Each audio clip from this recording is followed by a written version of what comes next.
뭐 이런 나라에 우리가 살고 있어요. 아직까지도 정신을 못 차리고 저러고 있다.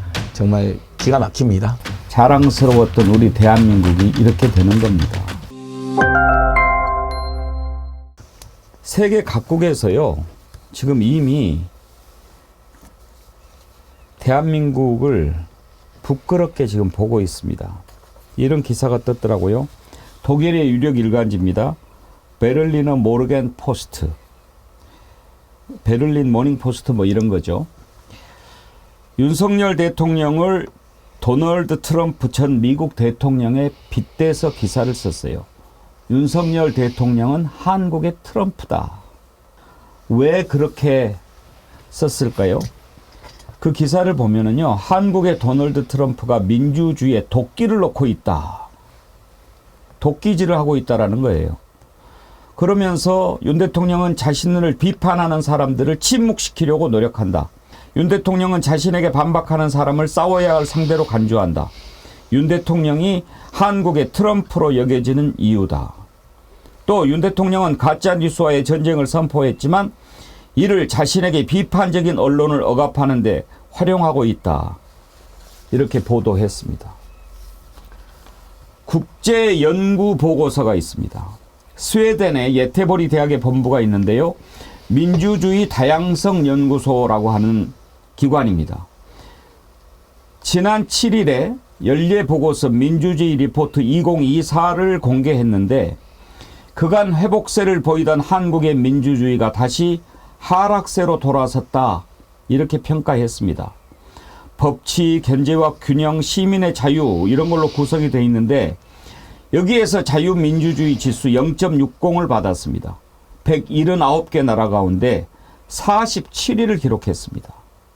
그동안에 우리나라 2019년에 18위, 2020년, 21년에 17위, 2022년에 28위. 그런데 큰 폭으로 다 떨어졌습니다. 특히 연구소는 이 지표 하락세가 뚜렷한 국가를 독재화가 진행 중인 곳으로 평가를 했는데 한국이 독재화가 진행 중인 42개 나라로 분류가 됐습니다. 지금 세계 각국이 대한민국을 이렇게 보고 있는 겁니다. 김성환 평론가님, 이제 대한민국이 독재국가가 되고 있다. 윤석열은 한국의 독재자다. 세계 각국이 이렇게 평가하는 그런 처지가 돼버렸습니다. 근데 보고서 내용을 보면 왜 그런 평가를 했는지를 그대로 우리가 알 수 있어요. 보고서가 어떻게 쓰고 있냐면요. 윤석열 대통령이 전 정부 인사들을 처벌하기 위해 강압적인 조치를 취하고 성평등을 공격하면서 한국의 자유민주주의 지수는 하락세로 돌아섰다. 윤석열 정부가 문재인 정부와 그 정책을 공격 비난하는 데 집중하거나 전 정부 인사를 처벌하기 위해 경찰, 검찰, 감사운동을 동원하고 있고 윤 대통령이 추진하는 여성가족부 폐지를 성평등에 대한 공격으로 평가하고 있습니다. 또 이런 배경에는 비판적인 방송 언론에 대한 정부의 검열, 미디어의 자기 검열, 기자에 대한 탄압 등 언론 표현의 자유 위축 등이 영향을 미쳤다. 이렇게 분석하고 있거든요. 우리가 알고 있는 사실하고 너무 일치하는 사실들을 이 기관에서 평가를 해가지고 보고서로 담고 있어요. 이상 더 어떻게 설명을 할 게 없겠다 이렇게 생각이 되고요. 이 순서를 제가 들여다봤거든요. 방송 들어오기 전부터 계속 이 순서 우리가 47위잖아요. 18위에서 지금 47위까지 떨어진 거 아닙니까? 떨어졌는데 그 사이에 있는 국가들이 뭔가를 보니까 45위가 수리남이에요. 우리가 47위인데 우리가 수리남보다도 못한 나라가 돼버린 거예요. 졸지에. 지금 수리남 그 영화 보신 분들은 아마 아실 거예요. 드라마 보신 분들은 아실 거예요. 어떤 국가인지. 그것도 그렇고요. 그 위에 있는 우리보다 위에 있는 국가들을 면면을 이렇게 보면서 정말 자존심 상해서 못 보겠어요. 정말. 그러니까 우리나라가 10위권대에 있다가 탄핵이나 이런 것들을 통해 가지고 국민들이 나라를 바로 세웠다 이렇게 평가를 해서 이 민주주의 자유지수가 굉장히 많이 올라갔거든요. 올라갔다가 윤석열 정부 들어서서 10위권대까지 갔던 지수가 47위까지 쭉 하고 추락해버린 겁니다. 이게 지금 이런 나라에 우리가 살고 있어요. 한국이 민주화에서 독재화로 뒷걸음질 치고 있다 이런 표현이 나왔거든요. 정말 마음이 아픈 표현입니다. 우리나라 민주주의 누가 세웠나 쭉 봤더니요. 87년 항쟁에 있어서는 이른바 넥타이 부대, 나섰죠. 많은 시민들과 회사원들과 거리에서 투쟁하는 많은 시민들이 일어났었고, 그 다음에 보니까 여러 가지 세대가 있는데, 예전에 광우병 사태로 등장한 유모차 부대, 엄마들이 아이들을 유모차에 태워서 거리로 나왔습니다. 이명박 정부에 대해서 비판을 세웠었고요. 그 다음에 역시 빠질 수 없는 것이 촛불 시민들입니다. 너무나 많은 시민들이 이렇게 만든 한국의 민주주의가 윤석열 대통령이라는 사람 때문에 전 국제적으로 후퇴화하고 있다, 독재로 돌아가고 있다라는 지금 평가를 받고 있습니다. 독재라는 표현이 야당만이 쓰는 표현이 아니라 전 세계 언론과 민주주의를 연구하는 보고서에서 나오고 있다라는 표현이거든요. 이채 양명주, 민주주의가 파괴되고 있다라는 것을 가장 핵심적으로 보여주는 5글자라는 생각이 듭니다. 이채 양명주 이제 스티커 마냥 나오면 스티커도 많이 붙여주시고, 저는 이거 티셔츠로 만들어 입고 다녀야 되나 그런 생각도 듭니다. 맞습니다. 예. 그리고 예전에 보니까 왜 머리띠도 요즘은 재밌게 많이 만드시더라고요. 예. 이채양명주 머리띠. 해외에서는요, 오바마 대통령 선거 때 귀걸이까지 등장했었거든요. 오바마 귀걸이, 큰 귀걸이. 그래서 그걸 팝스타들이 막 끼워가지고 문화예술인들이 끼기도 했습니다. 제가 이런 말씀 드리는 것은 이번 선거는 절대로 여야의 대결로 자꾸만 보지 마시고 윤석열 정부가 제대로 하고 있는지 국민들이 평가해 주시는 선거다. 이채 양명주 꼭 기억해 주셨으면 좋겠습니다. 말씀 시중의 화제가 파묘 영화가 하나 있고요. 예. 그 다음에 또 이채 양명주가 있다고 생각합니다. 아까 김수환 평론 말씀 잘 주셨는데 민주주의가 완전히 망가지고 총기 난사 범죄가 매일처럼 벌어진 미국이 20인데 사실 대한민국이 우리 국민들께서 미국을 한편은 좋아하면서도 한편 미국 사회가 너무 양극화되고 또 총기 난사 범죄가 여전하고 인종차별 뭐 혐오 범죄 이런 거 보면서 트럼프 전에서 미국이 너무 망가졌다 해서 우리 국민들도 미국 민주주의가 망가졌다 이렇게 다들 비판했는데 미국이 20인데 대한민국은 47위까지 떨어졌다니. 그리고 또 우리 국민들이 일본에 대해서 많이 알아가지고 일본도 굉장히 민주주의가 후퇴하고 일당 독재가 지금 자민당 뭐 수십 년 물론 중간에 사회당이나 민당이 잠깐 집권했지만 그리고 굉장히 일본 사회가 민주주의 활력 같은 것도 안 되고 집회나 시위도 안 된다고 한국 국민들도 이렇게 지적을 했거든요. 근데 일본도 30위인데 대한민국이 47회 됐다는 건 이건 다른 나라에서 보기에 거의 지금 한국이 윤석열 정권이 미쳐가고 있다라고 평가한 것 같습니다. 근데 이건 단순히 그 지역의 언론인들이 동아시아 전문가들이나 아시아 전문가들 나선 게 아니라 그 지역에도 우리 교포들이 많이 계시잖아요. 이 교포들도 지금 분위기가 완전히 달라졌거든요. 대한민국, 사우스코리아 그러면 굉장히 뭔가 칭찬받고 지지받다가 요즘에는 대한민국에 왜 이렇게 안 좋은 일이 많냐고 회 이제 그 이웃들이나 아는 분들이 그렇게 지적을 많이 하는데요. 교포 커뮤니티 같은 데 보면. 그래서 시드니 촛불행동에서는 1868년 이후로 호주는 범죄자를 받지 않고 있다. 더 이상. 이제 이런 피켓까지 등장했어요. 그러면 당연히 호주 시민들도 물어볼 거 아니에요. 야, 이번에 호주 대사로 온 사람이 이상하더라. 너희들 피켓도 끼고. 맞지. 옛날부터 우린 1800년대 범죄자 받지. 지금 안 받지. 이제 이런 게 이야기되면서 다 이제 전 세계 시민들이 한국의 윤석열 정권이 얼마나 엉망인가를 알게 돼버린 거죠. 근데 그 부끄러운 몫은 우리 해외 교포들과 열심히 살아오는 우리 해외 교포들, 우리 국민들이니까 정말 기가 막힙니다. 예. 네, 이게 순서 나온 김에 제가 순서를 조금만 더 말씀드릴게요. 예. 우리가 47위잖아요. 46위가 몰도바예요. 45위가 아까 말씀드렸던 수리남이고요. 44위가 이스라엘이에요. 지금 전 세계에서 비난받고 있는, 지금 가자지구 폭격하고 있는 이스라엘이 44위예요. 그 위가 트리니다드 타바고고요. 그 위가 사이프러스, 그리고 그 위가 코스타리카, 몰타, 뭐 이런 데들입니다. 심장의 고동님이 남북한 통일됐네 독재로. 아이고. 그런 걸 주셨습니다. 정말 여러분 선택 한번 잘못하면 이렇게 되는 겁니다. 국격이 무너져 버리는 겁니다. 자랑스러웠던 우리 대한민국이 이렇게 되는 겁니다. 정말 참담하지 않습니까? 달빛따라님이요.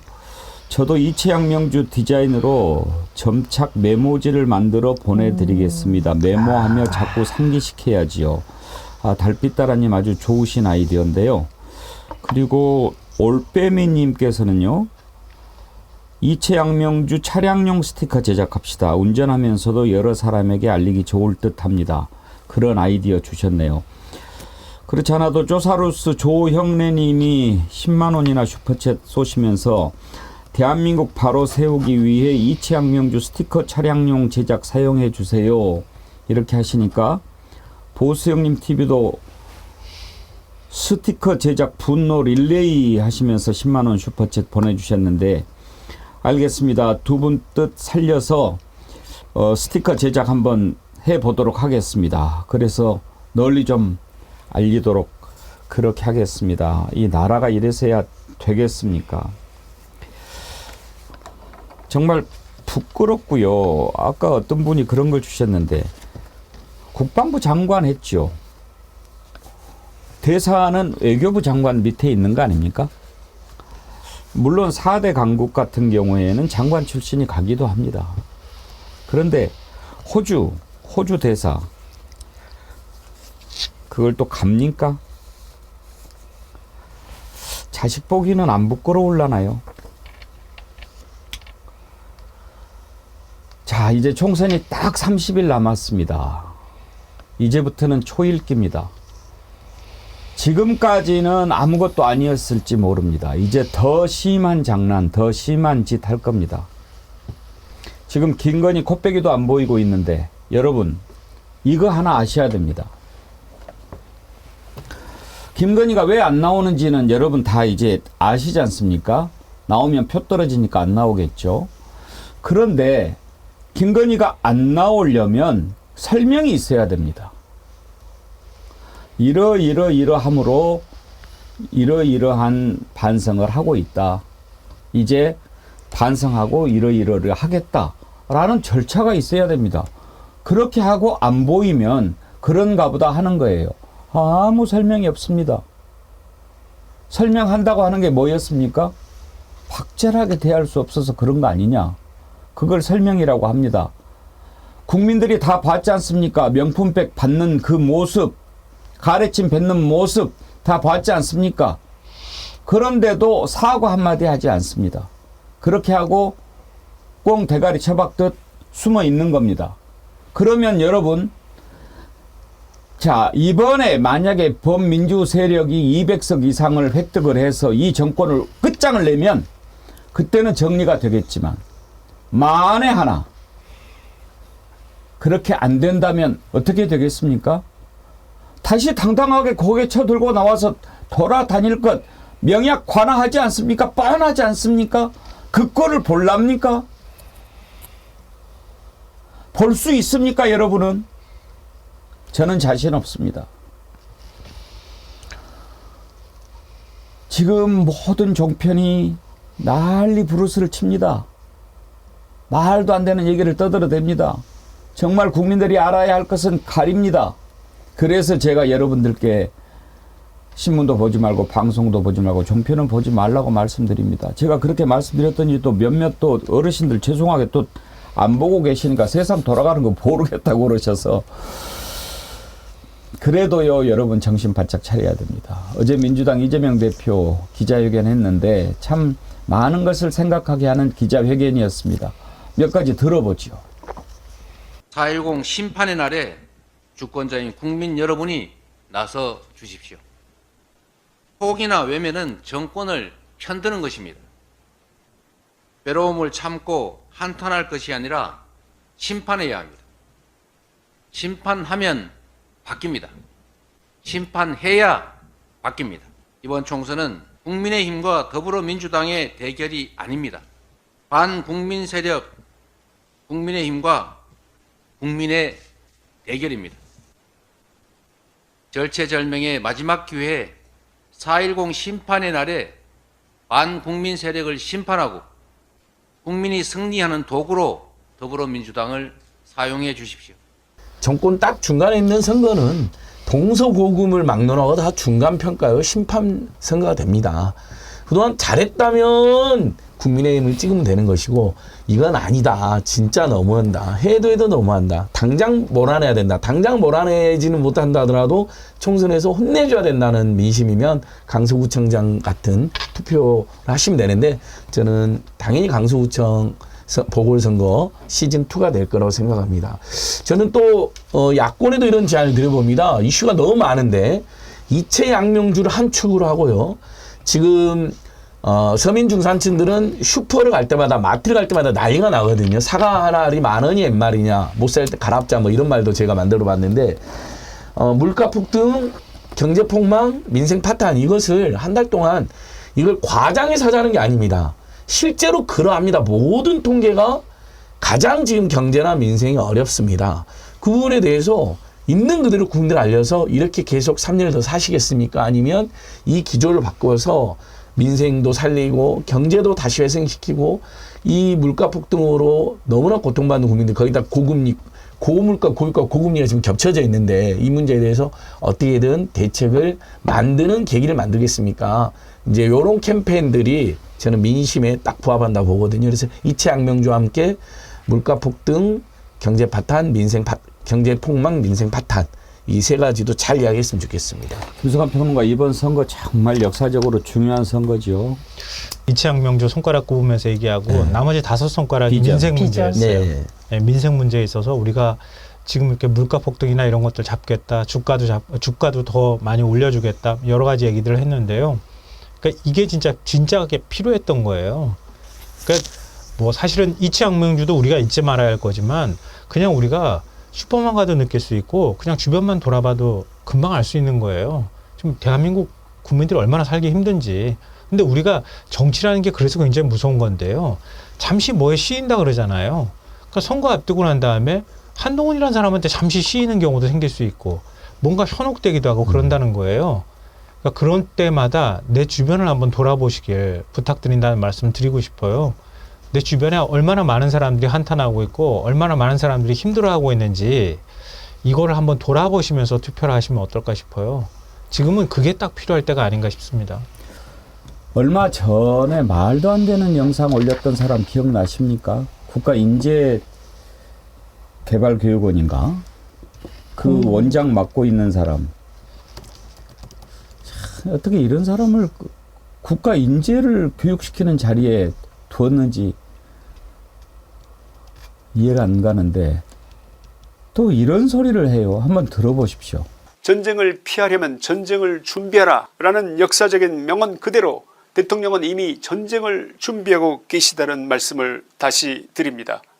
윤 대통령은 지금 사방팔방이 적으로 둘러싸여 있습니다. 심지어는 보수 언론들마저도 윤 대통령님을 돕는 척 흉내만 내면서 뒤통수를 노리고 있는 것, 이거 못 느끼십니까? 윤 대통령처럼 외로운 선택을 해야 하는 역대 대통령도 없었을 정도로 지금 가장 외롭고 힘든 시간을 보내고 계실 그에게 힘이 돼주실 분은 바로 여러분 동료 시민들이라고 생각합니다. 윤 대통령님의 신자유주의, 신보수주의 운동은 반드시 대한민국을 원래 달리던 축 위에 되돌려놓고 우리의 미래를 바꿔놓을 것입니다. 잘 보시면 그분이 하시는 일이 보입니다. 국가공무원 인재개발원장 김채원이었습니다. 감사합니다. 맨 마지막에 국가공무원 인재개발원장이라는 말을 하지나 말든지. 아니, 김성환 공무원 평론가 어떻게- 아닙니까? 예? 공무원 신분 아니에요? 아, 공무원이고 지금 우리가 내는 세금으로 월급 받고 있는 사람이에요. 공무원은 지금 선거에 개입하면 안 되는 거 아닙니까? 정치 아, 지금 뭐 중립을 전쟁을 준비하고 있다는 말을 하잖아요. 어처구니가 없어서 아무리 유튜버한테 대통령이 뭐 유튜브 보다가 유튜버 아니라니까요. 국가공무원 인재개발원장이라니까요. 아니, 그러니까 유튜브 보다가 픽해가지고 인재개발원장으로 뭐 임명했다는 설이 있었잖아요. 근데 이 사람이 진짜 실제로 저러고 있네요. 너무 어이가 말하는 없어서. 거는 뭐 사이비 교주 같고 뭐 천공같이 말하지만 저 월급 받고 있는 국가 녹을 먹고 있는 사람이라니까요. 네. 수사해야 되는 거 아닙니까? 차관급 공무원이잖아요. 국가 인재개발원장. 예, 공무원. 그러니까 공무원. 더 공무원 우리나라 인재개발원. 200만 공무원들의 국가의 중추, 국민의 신분권 200만 교육 공무원들의 교육을 책임진 사람이고 저 인재교육TV가 저 사람 개인 채널이 아니라 국가 공무원 인재개발원의 공식 유튜브 채널인데 뭐 기가 막힙니다. 뭐 김건희가 돈이 660억이 넘는데 무슨 300만 원짜리가 명품이냐부터 시작해서 그런 말 했던 놈이죠. 예, 그리고 제목이 이것도 올려놨어요. 핵보유 전쟁 선언 준비.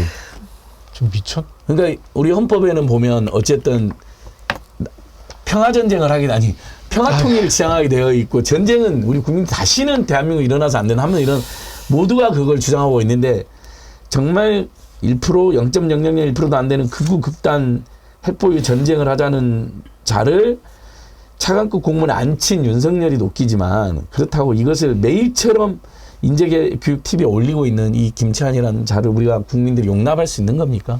아니 뭐 군대나 대통령이 가봤으면 또 모르겠는데 수류탄 하나 던져보고 그게 얼마나 무서운 일인지를 깨달을 기회가 저는 없었던 것 같아요. 그러니까 뭐 즉각 응사를 하니 어쩌니 이런 얘기 들을 때마다 제가 진짜 깜짝깜짝 놀라는데요. 총을 쏴봤을까 모르겠네. 그게 한 번도 안 써봤죠. 한 발 한 발이 얼마나 그 무시무시하고 무섭고 두려운 일인지를 한 번도 경험을 못 해봤을 거예요. 옆에 폭탄이 터지면 어떤 일이 벌어지는지를 한 번도 경험해보지 못한 사람이 자기가 나가서 총 들고 싸울 겁니까?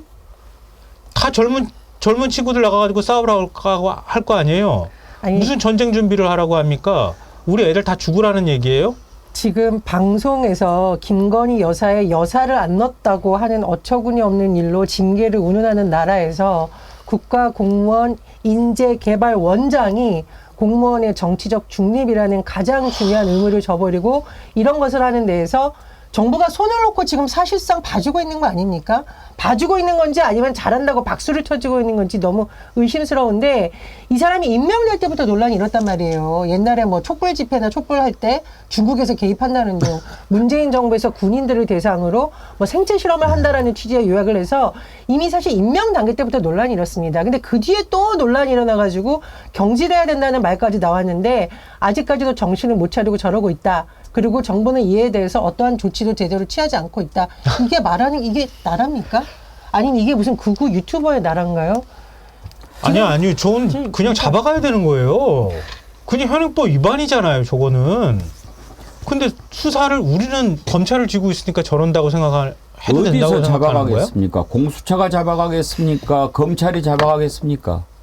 경찰이 2010년 잡아갑니까? 2010년 지방선거 때요. 그때 선거 앞두고 천안함 사태가 터졌잖아요. 그리고 난 다음에 나중에 천안함 사태가 선거에 영향을 안 줬다고 정치학계에서 그런 논문이 많아요. 그럴 때 오히려 20, 30대는요. 역투표를 했어요. 천안함 사건을 이용하는 것에 대해서 분노해가지고 당시 여당을 투표를 안 하고 야당을 투표했어요. 왜 그랬냐면요. 전쟁을 함부로 운운하거나 이렇게 해버리면은 젊은 층 입장에서는 그 분노할 일이거든요. 자기들은 뭐 전쟁에 대해서 막 얘기하고 그래도 괜찮지만 가서 진짜 싸우는 사람 누굽니까? 젊은 층이 이거 영상 많이 봐야 된다고 생각해요. 전 정말. 분노할 일이에요. 어떻게 함부로 국가 공무원이라는 사람이 전쟁을 입에 올립니까? 저렇게 쉽게. 아무리 싸우자 그래도 우리가 철두철미하게 그걸 막고 있다고 얘기를 해야지. 평화를 그래도 지향한다고 얘기를 해야지. 어떻게 저기서 우리가 전쟁을 준비하고 공격할 것처럼 얘기를 합니까? 저건 제정신이 아닌 사람이나 하는 얘기예요. 윤석열이 전쟁을 이미 준비하고 계시다는 말씀 다시 드립니다. 그러니까 여러분 그러니까 지금 윤석열은 국민들 속이고 김치환하고 둘이 전쟁을 결심했나 보죠? 아니 이분 그대로 여러분 자 역사적인 명언 그대로 대통령이 이미 전쟁을 준비하고 계시다는 말씀 다시 드립니다. 그러니까 온 국민 심지어 여당까지도 속이고 숨기면서 지금 김치환하고 전쟁 준비하고 있나 보네요. 이런 결론에 달하잖아요. 그래서는 안 되고 그럴 리도 없게 만들어야 되겠지만 너무 충격적인 거죠. 이것을 국가공무원 공식 채널에 올렸다는 것. 이건 정말 공수처가 당장 압수해서 공무원의 정책 중립 위반뿐만 아니라 뭐 이해충돌 여러 가지 법령이 걸릴 것 같거든요. 보스 형님 TV께서요. 무슨 인재개발원장입니까? 범죄개발원장이죠. 제대로 보셨네요. 보스 형님 TV님 이채양명주 디퓨저 갖고 계시겠지만 하나 더 보내드리겠습니다. 좋은데 쓰십시오. 여름개월님, 언론이 이럴 수 없습니다. 유튜브가 나라를 살리네요. 우리 A급 국민 여러분, 우리가 나라를 살려나갑시다. 온 나라를 똥통으로 오물덩어리로 만들고 있는 윤석열 정권을 종식시킵시다. 그런 의견 주셨는데 예, 가슴이 후끈 달아오릅니다. 여름결님께도 이채양명주 디퓨저 보내드리도록 하겠습니다. 정희주님, 영업사원 1호가 아니라 국가 파괴자 1호, 국민을 부끄럽게 하는 자 1호, 국민의 혈압 상승 1인자. 정말 쪽팔립니다. 쪽팔린 걸 넘어서 저는 두렵습니다. 이제 정말 두려울 정도입니다. 이승환님 한자로 보내주셨어요. 뜻은 임금은 배요 백성은 물이다. 물은 배를 띄울 수도 엎을 수도 있다. 순자의 글입니다. 국민을 이기는 정부는 없습니다. 국민은 배를 띄울 수 있지만 뒤집을 수도 있습니다. 총선 때 반드시 심판해야 합니다. 예, 이승환님 그리고 방금 전에 정희주님 이채양명주 디퓨저 보내드리도록 하겠습니다. 좋은 곳에 쓰시기 바랍니다. 이렇게 여러분들 오늘 힘을 함께 모아주셔서 감사합니다. 정말 상식과 비상식의 싸움이 이제 시작이 됩니다. 여러분들 함께 해 주십시오.